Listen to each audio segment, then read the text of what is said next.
Muito bem, para encerrarmos as análises sobre os enredos, fantasias, alegorias e adereços, nós vamos falar agora das 3 últimas escolas que se apresentaram aqui na primeira noite dos desfiles da Série A, na Marquês de Sapucaí.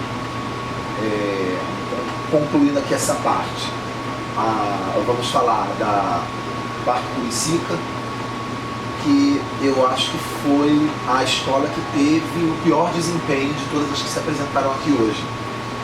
Plasticamente, o enredo era muito confuso, né? Quando nós fizemos a análise prévia da sinopse, já havia ficado claro que ele parecia um enredo que era uma colagem, tentando talvez trazer a emoção que significa um enredo abordar a questão da alegria, do preço ou da pretensão que todos nós temos de ter uma felicidade. O enredo nunca se posicionou muito claramente, né, se ele queria focar alguma coisa relacionada à infância, ou à nostalgia, ou a momentos felizes da vida. Eu acho que essa confusão de coisas não só criou uma situação de falta de linearidade, de falta de uma leitura clara, de uma transcrição clara da ideia do carnavalesco para o projeto de carnaval que foi apresentado, como mais do que isso, foi ainda sacrificado ou comprometido por um mau uso da plástica.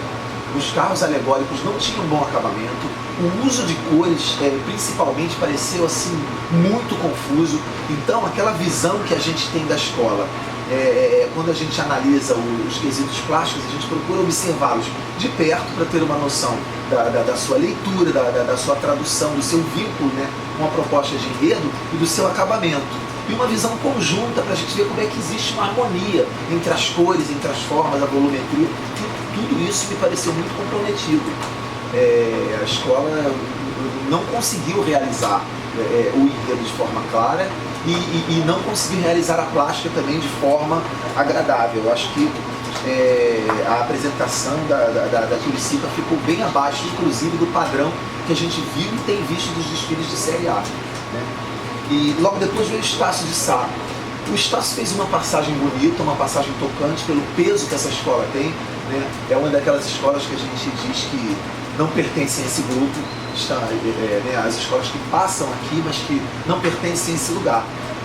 Eu acho que foi um enredo que tinha uma leitura interessante, uma didática de fácil entendimento, mas eu faria assim 2 observações. Me pareceu apenas correto, né? Aquilo que ele se propôs a fazer, ele fez e carimbou o passaporte dele, mas não nos surpreendeu, não pareceu assim muito inventivo, não avançou, não foi além, acho que até pela qualidade dos 2 carnavalescos, né, que a escola tem, o Chico Espinosa e o Tarcísio Zanon. A gente esperava que houvesse assim algo de mais surpreendente. E no meu entendimento, mais do que a surpresa, faltou um pouco de emoção. Porque você fazer um enredo sobre o Gonzaguinha, com toda a poesia que lhe cabe, com toda a saudade, com toda a nostalgia, de alguma forma o enredo passou como um enredo correto, como se estivesse tão somente sendo uma narrativa, um descritivo da passagem dele, que foi aí meio que romantizada, como se ele estivesse voltando, estivesse se relacionando com as coisas de agora, mas faltou aquela comoção que havia na obra e na pessoa do Gonzaguinha, sobretudo pelo contexto, né, pelo fato dele ser um ídolo brasileiro já falecido, né? Eu acho que faltou um pouco disso. Então foi um desfile correto, teve alguns momentos mais altos e outros um pouco mais dentro de uma regularidade, mais abaixo, e enfim, teve o seu lado emocionante com relação a outros quesitos, seja a harmonia, o canto, mas plasticamente eu acho que a escola, por exemplo, no ano anterior ela passou muito melhor do que esse ano. Eu acho que faltaram alguns elementos para que ela fosse um pouco mais impositiva. E para fechar a noite, já praticamente de dia, foi a Acadêmicos de Santa Cruz, que também eu acho que não chegou no ponto onde deveria. Foi mais um enredo infantil, né? Não teve soluções interessantes, perdeu-se também nessa questão do uso da cor. Algumas alegorias eram um pouco brutas, embora não tivesse tamanho, tivesse assim uma forma positiva. Curiosamente, os carros não tinham luz, Eu não estou aqui para legislar que carro alegórico deva ter luz e iluminação, ponto.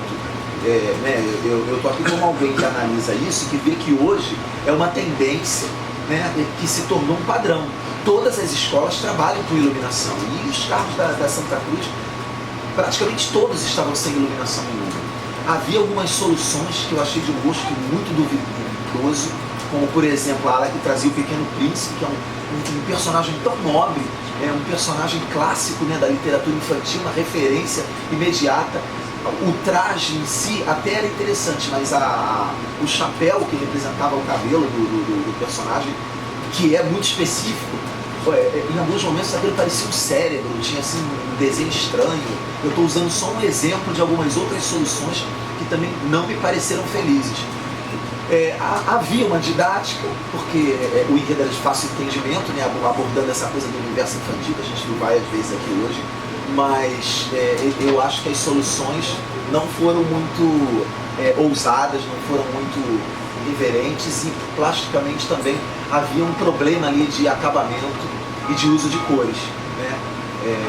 Vamos ver como é que vai ser pontuado isso, que vai ser entendido, mas a meu ver a coisa ficou assim nesse nível. Dessas três últimas aí, a Estácio foi correta, segurou bem aquilo que ela se propôs a fazer, né? Faltou subir um tom a mais para fazer jus ao homenageado e à sua própria força e a qualidade de seus carnavalescos. E a Curicica e a Santa Cruz deixaram muito a desejar, principalmente a Curicica, que eu diria que foi a pior escola que se apresentou aqui nessa primeira noite da Série A. Então essas são as minhas ponderações. SRZD Carnaval 2017.